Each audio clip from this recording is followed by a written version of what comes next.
Olá pessoal, eu sou Elizabeth Mustafa, sejam muito bem-vindos a este canal.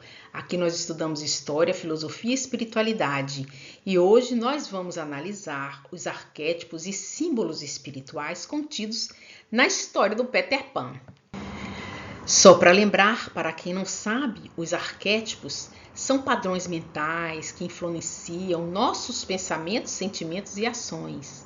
Então, como nós estamos no estado de consciência, não percebemos o que está no nosso subconsciente, aquilo que as emoções, que os sentimentos mais profundos falam sobre nós. E nós temos dentro de cada um esse aspecto muito importante que deve ser desvendado. Muitas vezes as histórias infantis, com esse simbolismo mágico, essa forma de apresentar uma história cheia de mística, numa linguagem holística muitas vezes, e numa linguagem onírica também, a linguagem dos sonhos, nos mostra caminhos para que possamos compreender os nossos conflitos, as nossas reações diante do mundo, diante dos fatos.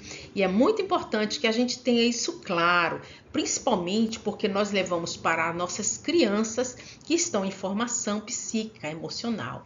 É muito importante que as histórias levadas para as crianças tenham um cunho moral, existencial profundo, que possam fazer delas adultos saudáveis. E é por isso que a gente precisa prestar atenção nesses detalhes, não é verdade?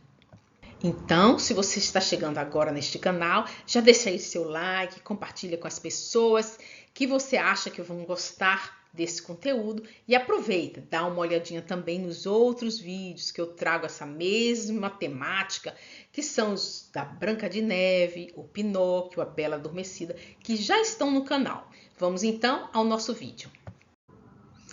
Peter Pan é uma história contada por Walt Disney. Nós nos acostumamos a ver a versão Disney, mas é uma fábula com muitas verdades e foi escrita por J.M. Barrie em 1911 e contada por Disney em 1953. É rica em simbolismos espirituais psicológicos, embora seja frequentemente lida como uma fantasia infantil. Este que está aqui ao meu lado, em cima, é J.M. Barrie.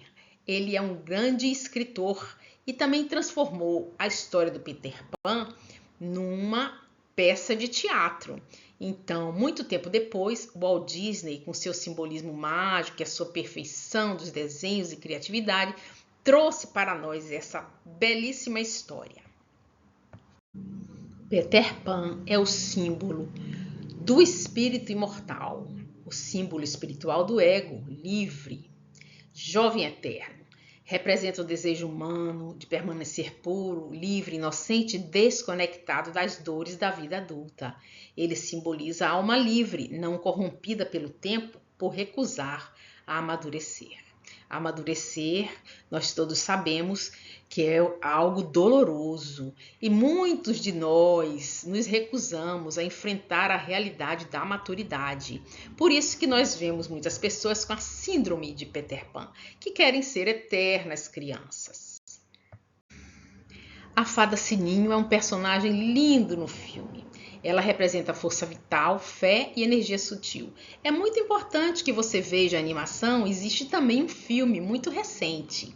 Vale a pena conferir a história para que você possa mergulhar nessa emoção e possa trazer para você esse sentimento, essa percepção da magia que existe na história e também nos símbolos, nas conexões emocionais.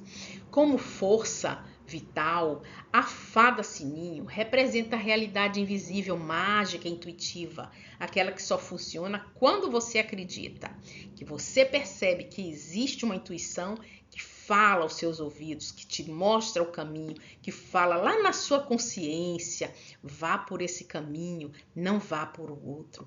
E também um lado do arquétipo feminino elemental, um lado da ciumenta, apaixonada, impulsiva. A Sininho, ela vai demonstrando isso que nós trazemos em nós muitas vezes, essa paixão, essa magia de agir pelos sentimentos, pelas emoções mais profundas, sem pensar, agindo inconsciente, na medida do inconsciente, na medida da nossa ação verdadeira, intuitiva. Veja lá a fada Sininho. Eu tive o cuidado e o carinho de colocar em todas as partes da nossa fala a fadinha Sininho para homenageá-la.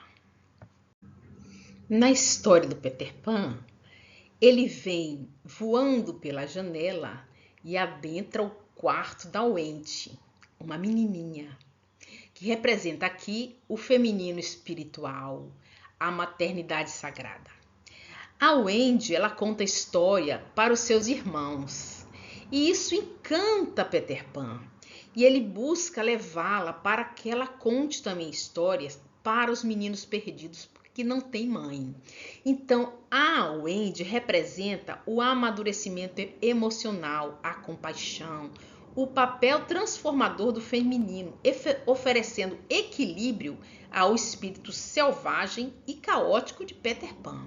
Então, ela é como se fosse o equilíbrio, o ponto de apoio, a referência materna, aquilo que falta na sensibilidade daqueles que não tiveram mãe, daqueles que estão perdidos, que estão ainda sem querer amadurecer. Ela é como se representasse o amadurecimento que vai chegando sem dor, sem conflito. Ela representa a suavidade do crescer, a suavidade do estar junto, acompanhando aqueles que precisam despertar. Quantos de nós precisamos de um apoio assim, de alguém de sabedoria, de equilíbrio perto de nós, para que a gente possa amadurecer, não é mesmo? E Peter Pan convida Wendy e seus irmãos a irem voando, como se estivesse volitando espiritualmente para a Terra do Nunca. A Terra do Nunca representa o plano espiritual onírico ou inconsciente. E lembrando que onírico quer dizer o sonho. A linguagem onírica é a linguagem do sonho. E o inconsciente, aquilo que a gente não tem clareza da existência. Um lugar onde o tempo não passa e tudo é possível. Símbolo do mundo interior, dos símbolos e do espírito livre. Desejo de desapego à realidade, fuga da evolução espiritual através das experiências humanas. Então, a Terra do Nunca é este outro plano, outro lugar em que residem os sonhos e as emoções. E é para lá que Peter Pan leva Wendy e seus irmãos. Chegando à Terra do Nunca, eles encontram um grupo muito engraçado, alegre, que são os meninos perdidos. Eles representam o coletivo infantil de crianças que se sentem abandonadas. Metáfora para as almas sem direção espiritual ou pessoa que ainda não encontrou seu propósito. Irresponsáveis e sem amor materno. Eles vivem soltos, atrapalhados e não crescem. Estão na Terra do Nunca. Todos aqueles crianças que foram para a Terra do Nunca não crescem. Se quiserem crescer, vão ter que sair deste plano para o plano da realidade. E eles representam almas perdidas, ainda sem propósito.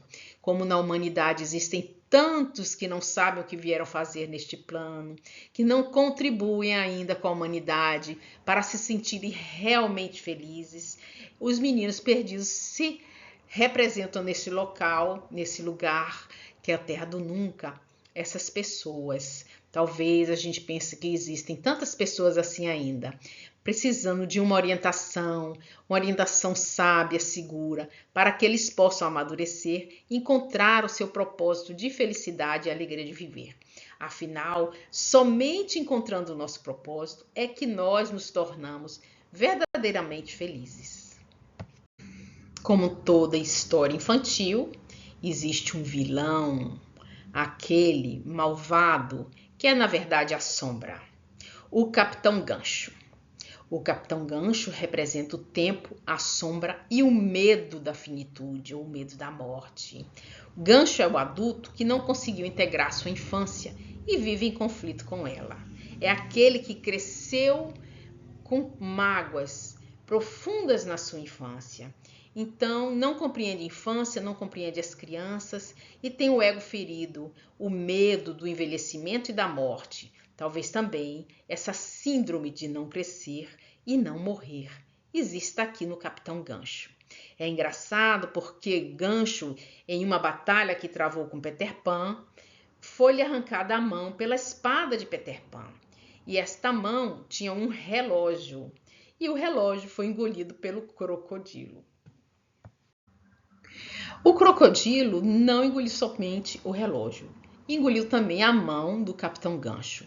E por isso ele vive perseguindo o Capitão Gancho para engoli-lo inteiramente. É muito engraçado o crocodilo, porque na história, quando ele se aproxima, a aproximação do crocodilo é marcada pelo tic-tac do relógio.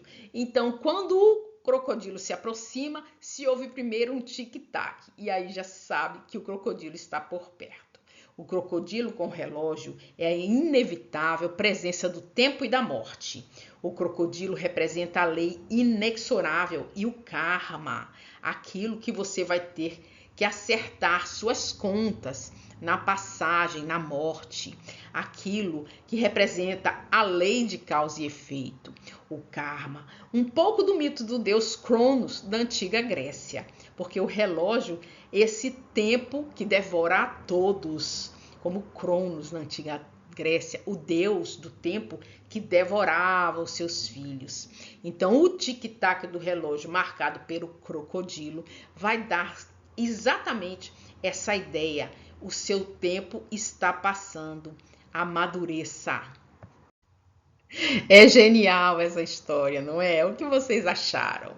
Eu acho muito interessante, porque faz mesmo com que a gente busque compreender a realidade da vida, o amadurecimento, a sabedoria e também buscar o nosso propósito, para que ao final estejamos de bem com a lei de causa e efeito. Eu vou ficando por aqui. Se você gostou do vídeo, curte, compartilha e não esquece, se inscreve no canal.